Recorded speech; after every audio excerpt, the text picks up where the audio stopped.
Kalau orang ngelihat slackline itu dia mikirnya itu sirkus. Kita sedang latihan untuk performance sirkus, tapi sebenarnya slackline itu berbeda. Untuk slackline sendiri itu talinya pipih, bukan bundar, dan karakter dari talinya itu dinamis, tidak seperti yang di sirkus.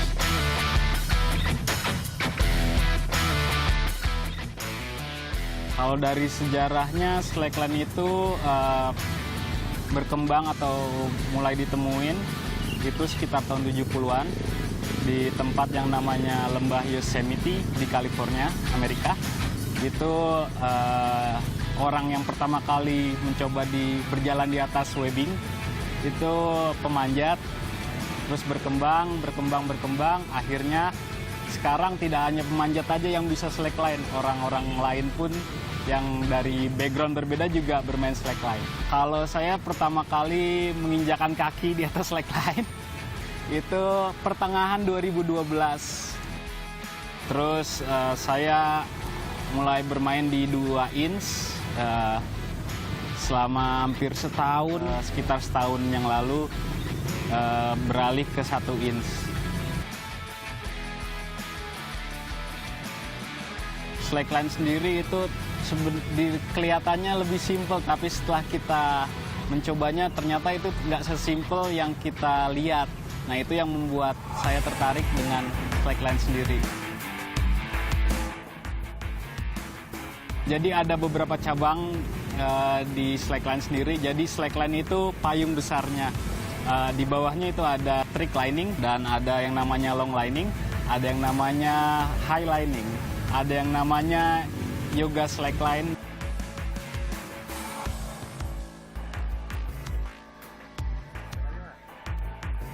Trickline sendiri merupakan cabang dari olahraga slackline. Perbedaannya sama cabang lain, longline atau highline itu pertama dari alatnya, alat yang dipakai.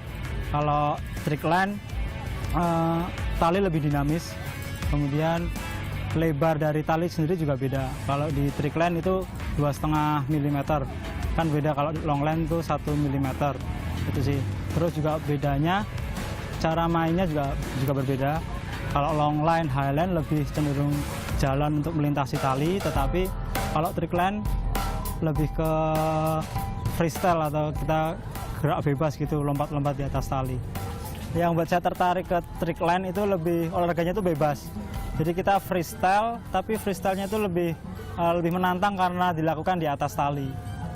Trickline kan gerakannya cepat, menggabungkan gerakan satu ke gerakan yang lain itu pastinya butuh kecepatan berpikir. Jadi kan setelah gerakan ini saya mau gerakan apa gitu. Jadi itu fokus, kemudian kecepatan berpikir, kemudian keberanian, terus sama sering-sering mencoba aja.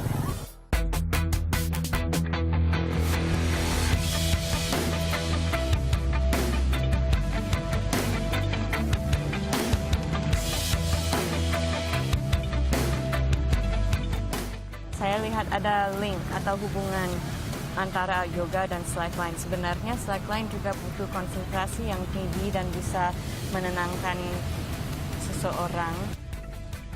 Awalnya saya coba belajar yang trik-trik statis kayak drop knee, double drop knee, foot plant. Dan saya melihat, oh kayaknya pose pigeon di yoga itu sangat mirip dengan drop knee atau Buddha sit campur dengan plank.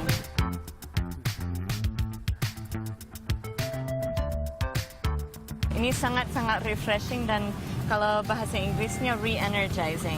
Jadi setelah melakukan pose yoga atau trik statis di slackline, saya merasa kayak punya tenaga lagi. Dasarnya sama seperti slackline biasa. Misalnya kalau ada orang yang mau jalan di atas tali, yang pertama harus cari keseimbangan dulu. Kalau udah bisa berdiri dan bisa tahan, menurut saya lebih mudah kalau sudah bisa jalan. Karena kalau di yoga ada kayak pose-pose mengalir. Jadi kalau sudah bisa jalan di atas tali, ini lebih enak karena pose di slackline juga bisa mengalir.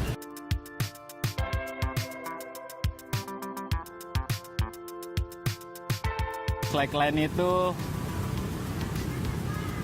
konsentrasi, olahraga, dan fun. Slackline itu unik, bebas, dan ekstrim. Slackline itu tenang, keseimbangan, dan luar biasa. Ini dia mainan kita.